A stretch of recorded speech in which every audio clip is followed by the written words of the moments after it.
Hello there.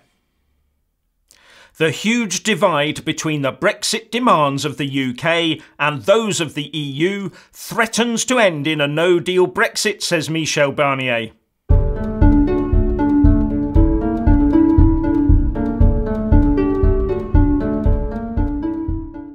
The EU chief Brexit negotiator, Michel Barnier, said today that the chasm between the UK and the EU regarding their respective Brexit demands risks the talks ending in a no-deal Brexit scenario. And at the end of an hour's talks, the EU 27 leaders signed off on a statement that pledged to prepare for the prospect of a no-deal Brexit.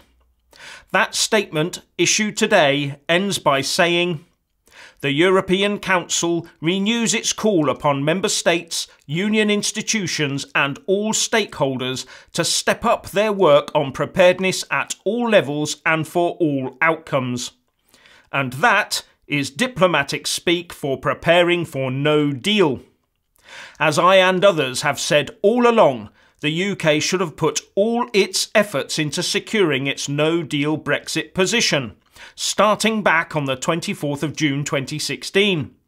Because that's the only place where we can end up when the EU has only two positions for the UK, one of full membership and the other of fully outside the EU. There is no middle ground or special deal in between for them. That became very obvious very early on. And I wonder how many on the EU side are now regretting listening to the UK anti-Brexit mob and taking in their talk about soft Brexits and even Brexit reversals. I wonder if they're thinking that maybe there should have been a lot less stonewalling on their side, hoping that the Remainers would eventually come through for them, and a lot more productive negotiation. And the same goes for the UK establishment. How much time and effort have they wasted hoping that the UK Remainers would turn up with something that trumped 17.4 million votes in the referendum? How much time has been wasted on battling Remainers instead of getting on with the job of creating a prosperous post-Brexit UK? And I say to the Remainers who want to extend Article 50, where's the open talk from the EU 27 Council today that they even want that to happen?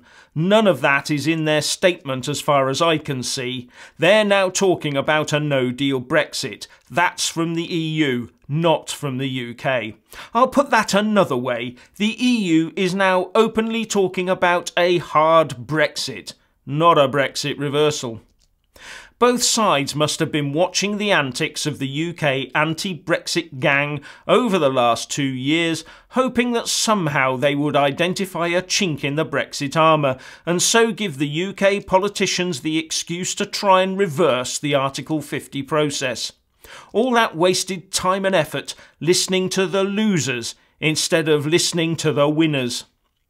But it will, of course, be very good news for true Brexiteers. We keep 39 billion quid for a start. Now, one of the claims that Remainers make about Leavers is that they are racist and xenophobic because they want to control the UK borders. I wonder then how they now feel about the EU wanting to have more border guards on the EU borders and tougher rules to solve the migration crisis that it brought on itself by having too lax controls. The President of the EU Council, Donald Tusk, for example, has called for new migrant camps or disembarkation platforms in Africa before really tough proposals start coming from some really tough guys, as he put it. So, what is the EU doing if not attempting to build some sort of wall around the EU? How Trump-like is that? How does that stack up in the mind of a Remainer? How can a Remainer argue that the EU is justified in trying to protect its borders as a bloc, but that when the UK tries to protect its own borders, that is racist and xenophobic? But I expect those mental gymnastics to commence soon. However, at the end of the day, the EU trying to protect its borders as a whole proves it is a growing superstate, and if Remainers support it, then they consider themselves part of the EU nation and a new EU nationality.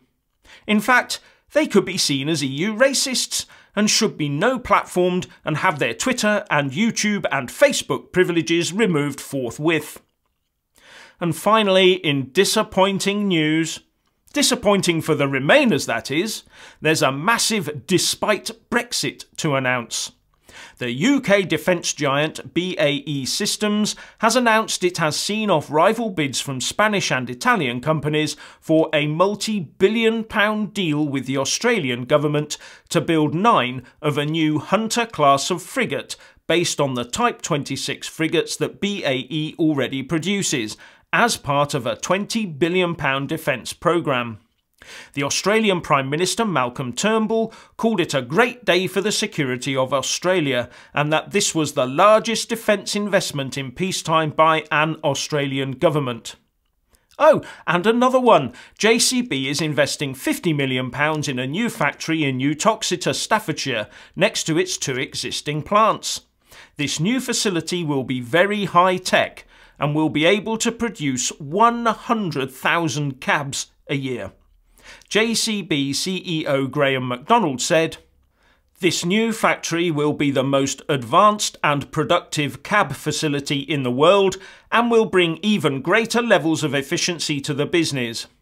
The investment is one of the biggest in the company's history and underlines our commitment to manufacturing in Britain and in our home county of Staffordshire." And local MP Andrew Griffiths said it was fantastic news for the area and wonderful that JCB was continuing to invest in UK manufacturing, something he said that can only attract even more inward investment. Also, UK domestic demand for cars in May rose, offsetting the reduction in the number of cars going to export, which led overall to a 1.3% increase in car production last month. As I keep saying, it's not all doom and gloom out there in Brexit Britain, you know. So, please let us all know what you think by leaving a comment below. Thank you for watching. Please do like and share this video, and also subscribe to my channel. And when subscribing, please do remember to press on the little bell next to the subscribe button. That way you'll get an alert every single time I put up a new video. Thank you very much for watching.